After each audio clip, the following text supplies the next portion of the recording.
জন্য অতএব থুতু ফেলতে পারবেন না, ইবাদত করতে হবে আপনাকে। থুতু ফেলাকে ইবাদত বানাইয়া করতে হবে। কি জোরে বলেন? ঠিক জোরে বলেন। আর এমন কোন সেক্টর একজন মানুষের জিন্দগিতে নাই যেই সেক্টরের মধ্যে আমার রসুলের তরিকা নাই। কি বলেন আপনারা? থুতু ফেলার মধ্যে রসুলের তরিকা নাই? আছে।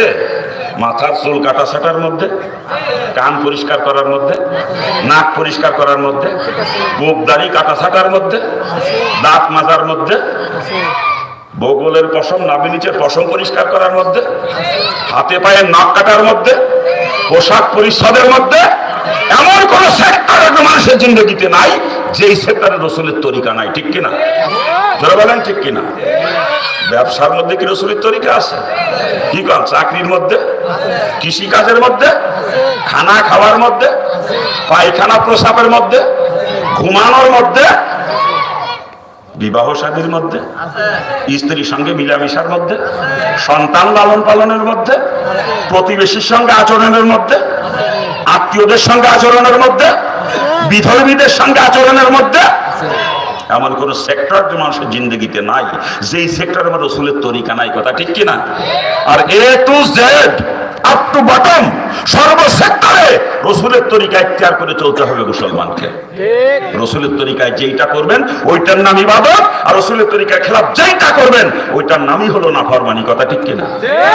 সব জায়গায় রসুলের তরিকা আছে, রাজনীতির মধ্যে মনে হয় নাই। কি কয়? রাজনীতির মধ্যেও আছে। রসুল রাজনীতিও করেছেন। রসুল শুধু রাজনীতি করেছেন তা না, রসুল আমার রাষ্ট্রপ্রধান ছিলেন। ঠিক কিনা? শুধু রসুল একা নন, রসুলের সব থেকে কাছের চারজন মানুষ, হযরত আবু বকর, হযরত ওমর, হযরত ওসমান, হযরত আলী রাদিয়াল্লাহু আনহুমা, চারজনই রাষ্ট্রপ্রধান ছিলেন। ঠিক না? রসুল সাহাবা ইকরামও করেছেন। ঠিক না?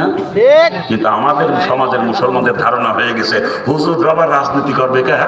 হুজুর আল্লাহ মিলে করবে আর দাওয়াত খেয়ে ফেট দিলে বেড়াবে, আর রাজনীতি করবে যত দাঁড়াই মুতাদ্দাল আর দাড়ি কামানোর গোষ্ঠী। নাকি? আফসোস আফসোস, ওলামা ইকরামই আগে রাজনীতি করবে। রাসূলের পরিষ্কার হাদিস, ইন্নাল উলামা ওয়ারাসাতুল আম্বিয়া, নিশ্চয় নবীদের ওয়ারিস।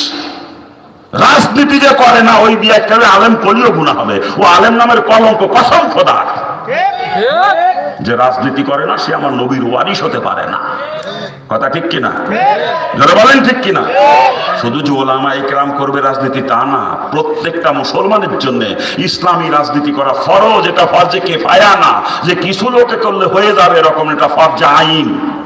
প্রত্যেকটা মুসলমানের জন্য তার নিজ দেশে ইসলামী শাসন ব্যবস্থা কায়েমের চেষ্টা করা ফরজ। কথা ঠিক না? আপনি যে দেশেই বসবাস করেন না কেন, আমেরিকা হতে পারে, অস্ট্রেলিয়া হতে পারে, কানাডা, চীন, Russia, Japan, France, Nepal, Bhutan, Bharat, Pakistan, যে দেশেই আপনি বসবাস করেন না কেন ওই দেশে আর কোনো মুসলমানও নাই। আপনি একা মুসলমান ওই দেশে, আর কোনো মুসলমান নাই। আপনি একা। আপনি একাও যদি হয়ে থাকেন, আপনার মৃত্যুর আগ মুহূর্ত পর্যন্ত আপনার দেশে ইসলামী শাসন ব্যবস্থা কায়েমের চেষ্টা করে যাওয়া আপনার জন্য ফরজ। কায়েম করা আপনার দায়িত্ব না, ও দায়িত্ব মাওলার। কিন্তু কায়েমের চেষ্টা করা আপনার দায়িত্ব। কথা ঠিক কিনা? যারা বলেন ঠিক কিনা? এই ইসলামী শাসন ব্যবস্থা কায়েমের চেষ্টা করা যদি ফরজ হয়ে থাকে, ইসলামী রাজনীতি করাও প্রত্যেকটা মুসলমানের জন্য ফরজ। কি বলেন ঠিক কিনা? যারা বলেন ঠিক কিনা?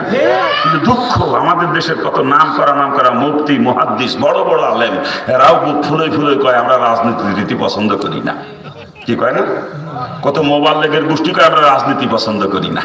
আরে কত পীর সাহেবরা এই কথা কয় আমরা রাজনীতি পছন্দ করি না।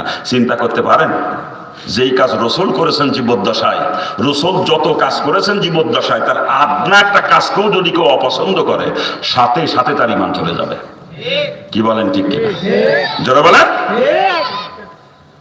একজন মুসলমান সারা জীবন টুপি কোনোদিন মাথায় দেয় নাই, এই জন্য কিন্তু তার ঈমান চলে যাবে না। যদি বলে আমি টুপি পছন্দ করি না, সাথে সাথে তার ঈমান চলে যাবে।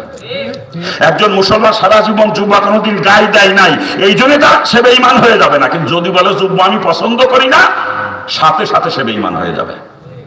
একজন মুসলমান সারা জীবন দাড়ি কোনোদিন রাখে না, এতে গুনাহগার হবে কিন্তু ঈমান চলে যাবে না, কাফের হবে না। কিন্তু যদি বলে আমি দাড়ি পছন্দ করি না, আর কোনো দলিল লাগবে না, বিনা দলিলে কাফের। কি কথা ঠিক কিনা? ঠিক তদ্রূপ একজন মুসলমান কোনো কারণে রাজনীতি করে নাই বা করতে পারে নাই, এটা গুনাহগার হবে।